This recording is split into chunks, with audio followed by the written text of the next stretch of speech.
Right, so this video is going to talk over asymmetric encryption. Now, there's quite a bit to this. Um, the concept of it is fairly straightforward. It's just that in your assignments, you're going to have to talk about why it's used and how it sort of works. So it is pretty straightforward. I'll go through it, and we'll get to the bit that's most important after this. So asymmetric encryption. It's also known as public key encryption because it involves a public key.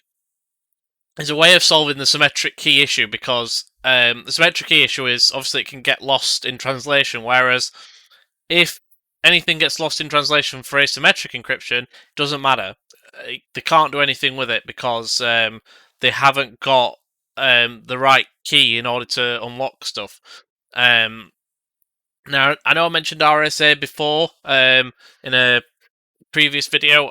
RSA uses this sort of encryption, so RSA uses asymmetric / public key encryption in order to work properly. This is the main sort of basis on how it works. Because it's quite complex, and because obviously it's got quite a lot of data that you want data to be safe.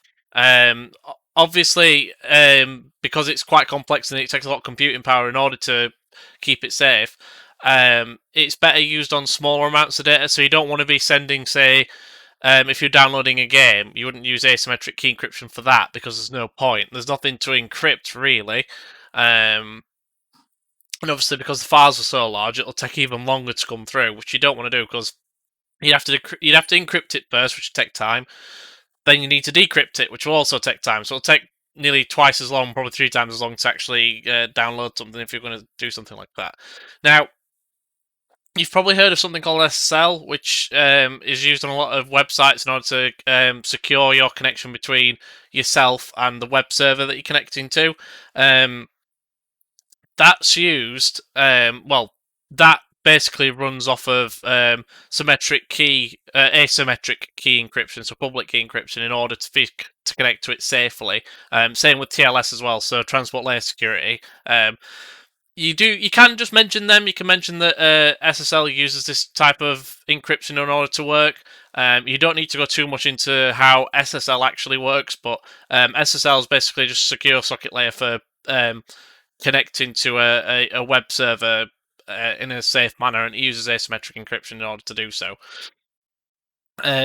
So the way asymmetric encryption works is that you've got a pair of mathematically related keys that are generated. So one's public, one's private. Now, the private key can go to multiple different people. So you can have a private key for your sender and your receiver. It depends if it's on a specific network that you're sending things to and from. So they're mathematical. Well, the keys of this are different. The private keys are different, but they're mathematically related, and the public key is also mathematically related to your private keys that have been sent off. So the public key is obviously as it says on the tin, it's public. Anybody can get it. They use that key in order to, because it's mathematically related to the private keys. They use that with their own private key. So if it was a third party trying to get in, who's like hacking to try and get into it, if they use a public key with their private key that they've created, it'd show that the calculation isn't correct. So when it sends either a hash function out, which, as you should know, a hash function is used to make sure that files haven't been tampered with, or connections are correct, then it's going to come up as false and it's incorrect. So what you do is you use the public key to encrypt the messages, but the public key can only be decrypted with the private key.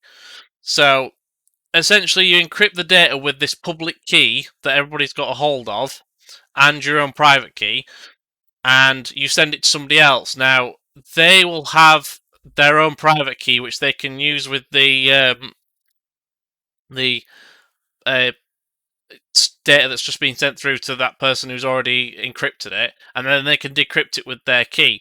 So it's a lot more safer. Now you might be thinking, well, what is he talking about? Because this is really hard to visualize. However, I've come with a graphic for this. So basically, you can look at it in terms of colors.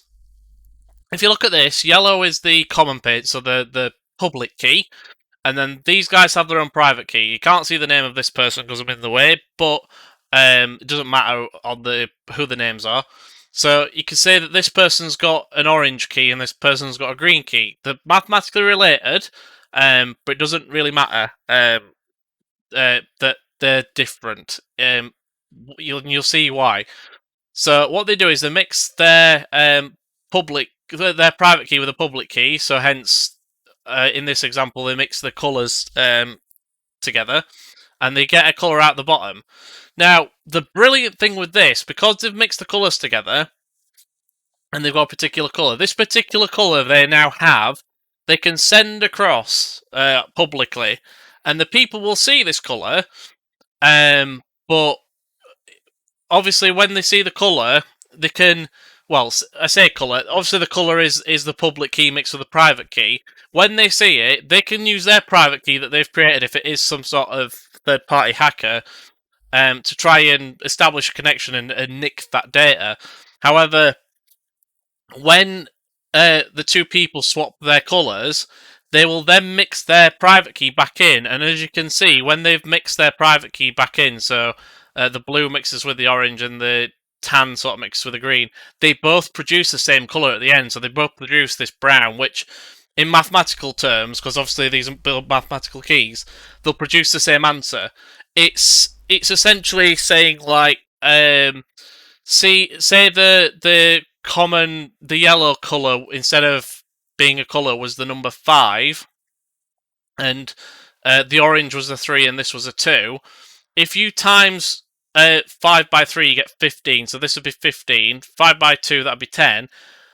But then you times it here by 3, which gets you 30, so this would be 30. And because this is 15, you times it by 2, you'd also get 30 out again. So it gives you the same number, it gives you the same colour, it gives you the same whatever equation they're using. So this is called a Diffie-Hellman exchange.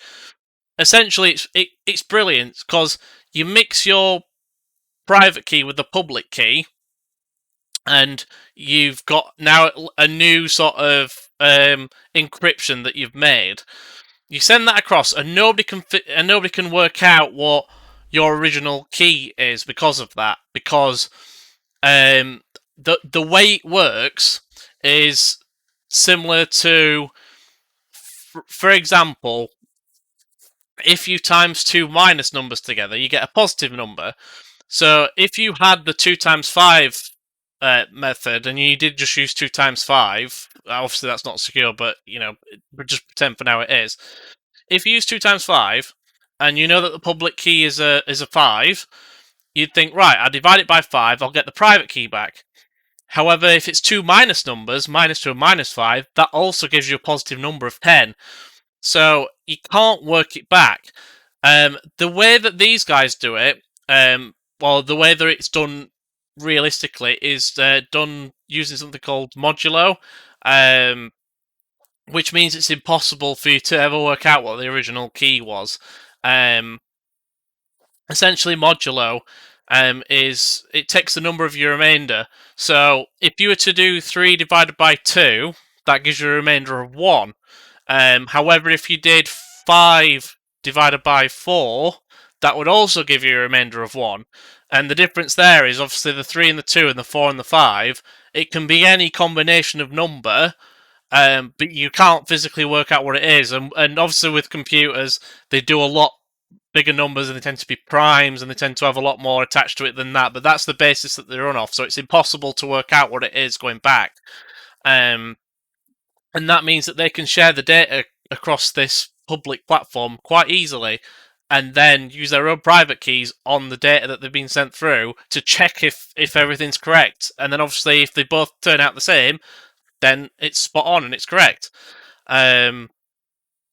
So yeah, it's brilliant, really. It's amazing on how it works. So that's called a Diffie-Hellman exchange. You will probably need to talk about that on the principles of how it works and why it's secure. You don't have to talk about the maths in particular, but you can mention that it uses mathematical principles such as modulo. So that's the remainder that you get from dividing two numbers into each other, and because of that, it's impossible to find out what the original private key was. So yeah, so have a look at that. I really like asymmetric encryption. It's really interesting to talk about, I think. But you will need to talk about this in your assignment. So please have a look at it. If you've got any issues, come and see me. But that is asymmetric encryption in a nutshell, essentially.